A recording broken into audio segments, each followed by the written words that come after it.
आज हम एक ऐसी मज़ेदार लोक कथा सुनेंगे जो ये बताती है कि जो चीज़ें हमें अपनी कमज़ोरी लगती है ना, वही असल में हमारी सबसे बड़ी ताकत बन सकती हैं। तो चलिए इस कहानी में गोता लगाते हैं। तो कहानी की शुरुआत होती है एक छोटे से गांव से, जहां एक लड़का रहता था।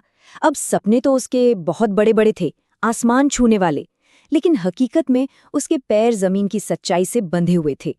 अब सोचिए, उसका जो 20 साल का बेटा है वो बस दिन भर सपने देखता रहता है। तो पिता का गुस्सा तो 7वें आसमान पर होगा ही, है ना। वो हमेशा उसे ताना मारते थे, अरे काम का नकाज का, दुश्मन अनाज का। जरा सोचकर देखिए, कोई अपने बेटे को ऐसा कैसे कह सकता है। बस यहीं से कहानी का जो असली संघर्ष है वो शुरू होता है। तो इस लड़के का नाम था दीनानाथ। और दीनानाथ कोई मामूली लड़का नहीं था, बिल्कुल नहीं। उसके पास एक, कह सकते हैं, एक गजब की शक्ति थी। वो मीलों मीलों दूर से आती हुई फुसफुसाहट तक सुन सकता था। तो अब ये जो उसकी काबिलियत थी, ये उसके लिए एक शक्ति भी थी और एक बोझ भी। मतलब एक तरफ दीनानाथ इस हुनर से दुनिया को समझना चाहता था और दूसरी तरफ उसके पिता थे जो इसे एकदम फालतू समझते थे। तो बस रोज रोज के ताने और ऊपर से राजकुमारी से शादी करने का सपना, इन सब के बीच फंसकर दीनानाथ ने एक दिन फैसला कर लिया। उसने घर छोड़ दिया अपनी किस्मत खुद बनाने के लिए। तो दीनानाथ अकेले ही अपने सफर पर निकल पड़ा। पर उसे जल्दी ही समझ आ गया कि वो इस दुनिया में अकेला नहीं है। रास्ते में उसे कुछ ऐसे लोग मिले जिन्हें उनकी अजीब सी काबिलियत की वजह से ठीक उसी की तरह समाज ने निकाल दिया था। रास्ते में उसे सबसे पहले मिला कानू, एक ऐसा आदमी जिसकी भूख का सच में कोई अंत ही नहीं था। कानू की खूबी, या ये कहें कि उसकी सबसे बड़ी मुसीबत थी, उसकी कभी न खत्म होने वाली भूख। कल्पना कीजिए जरा, एक ऐसी जिंदगी जहां कभी पेट भरने का एहसास ही न हुआ हो। उसके पिता भी उसे हाथी जैसे पेट वाला कहकर ताना मारते थे और इसी वजह से घर से निकाल दिया था। दीनानाथ को कानू में अपनी झलक दिखी और उसने उसे अपने साथ राजमहल चलने को कहा। शायद वहीं उसकी भूख का कोई इलाज हो। ये दोनों जब थोड़ा आगे बढ़े तो उन्हें मिला भानु, और भानु की परेशानी तो कुछ एकदम ही अलग ही थी। भानु की दिक्कत तो शायद इन सबसे अनोखी थी। वो इतना ज्यादा संवेदनशील था कि सोते हुए अगर पास में एक पत्ता भी गिर जाए ना तो उसकी नींद खुल जाती थी। बस एक ही सपना था उसका कि जिंदगी में बस एक रात चैन से सो पाए। तो जब उसने राजमहल के बारे में सुना तो उसे भी एक उम्मीद जगी और वो भी इस अजीब सी टोली का हिस्सा बन गया। और बस ये तीनों दोस्त, जिन्हें दुनिया बेकार समझती थी, एक साथ पहुंच गए राजमहल। और वो वहां कोई दया की भीख मांगने नहीं गए थे, नहीं, वो तो राजा के सामने एक बहुत बड़ी, एक साहसी शर्त रखने आए थे। दीनानाथ सीधा राजा के पास गया और उसने बिना किसी लाग लपेट के 2 मांगे रखीं।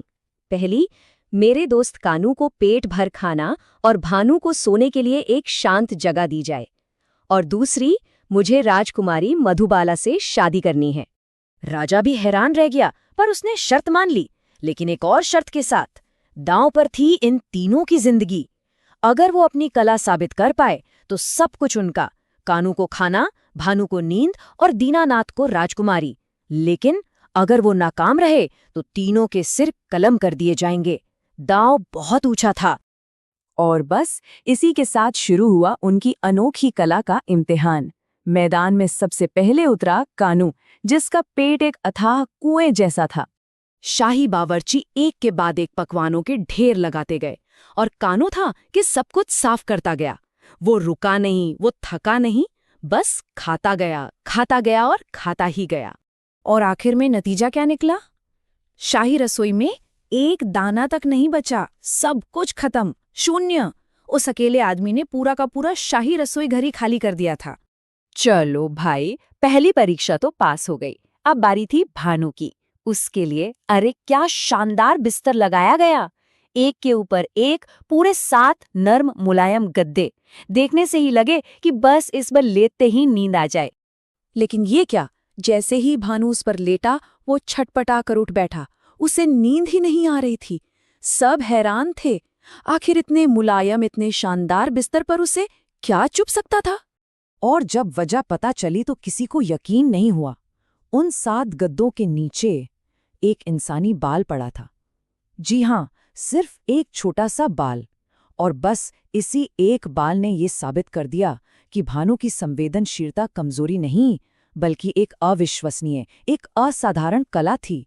तो दो दोस्तों अपनी परीक्षा में पास हो गए, लेकिन अब बारी थी दीनानाथ की, जो अब तक चुपचाप सब देख रहा था। और उसकी चुनौती इन सबसे ज्यादा बड़ी और जानलेवा होने वाली थी। और ठीक इसी वक्त दीनानाथ की वो अनोखी सुनने की शक्ति काम आई। अचानक उसके कान खड़े हो गए। उसे दूर घोड़ों के अस्तबल से कुछ फुसफुसाहट सुनाई दी, जहां अंधेरे में एक बहुत ही खतरनाक साजिश पक रही थी। और ये साजिश कौन कर रहा था? कोई बाहरी दुश्मन नहीं, बल्कि राजा के अपने सबसे भरोसेमंद मंत्री और सेनापति। उनका प्लान साफ था। जैसे ही रात को राजा सोएंगे, वो उनके कमरे में घुसेंगे और तलवारों से हमला करके राजगद्दी पर कब्जा कर लेंगे। दीनानाथ भागा भागा राजा के पास गया और उन्हें सब कुछ बता दिया। फिर दोनों ने मिलकर एक जाल बिछाया। राजा के बिस्तर पर उनकी जगह एक पुतला लिटा दिया गया, और जैसे ही उन गद्दार मंत्री और सेनापति ने पुतले पर वार किया, उन्हें रंगे हाथों पकड़ लिया गया। खेल खत्म। और इस तरह दीनानाथ की वही अनोखी कला, जिसे उसके अपने पिता बेकार समझते थे, उसी कला ने न सिर्फ उसकी बल्कि पूरे राज्य की जान बचा ली, और हाँ, उसका सबसे बड़ा सपना भी सच कर दिया। तो हुआ ये कि राजा की जान बच गई, राज्य गद्दारों से महफूज हो गया, और दीनानाथ वो तो रातों रात हीरो बन गया।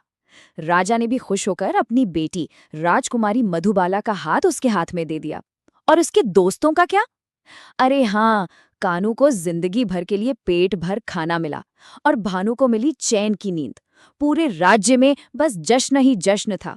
ये कहानी हमें यही सिखाती है कि जिसे हम अपनी सबसे बड़ी कमजोरी समझते हैं ना, हो सकता है वही हमारी सबसे बड़ी ताकत हो। तो अब सवाल ये उठता है कि हर किसी के अंदर वो कौन सी अनोखी कला छुपी है, जिसे दुनिया के सामने लाने का वक्त अब आ गया है।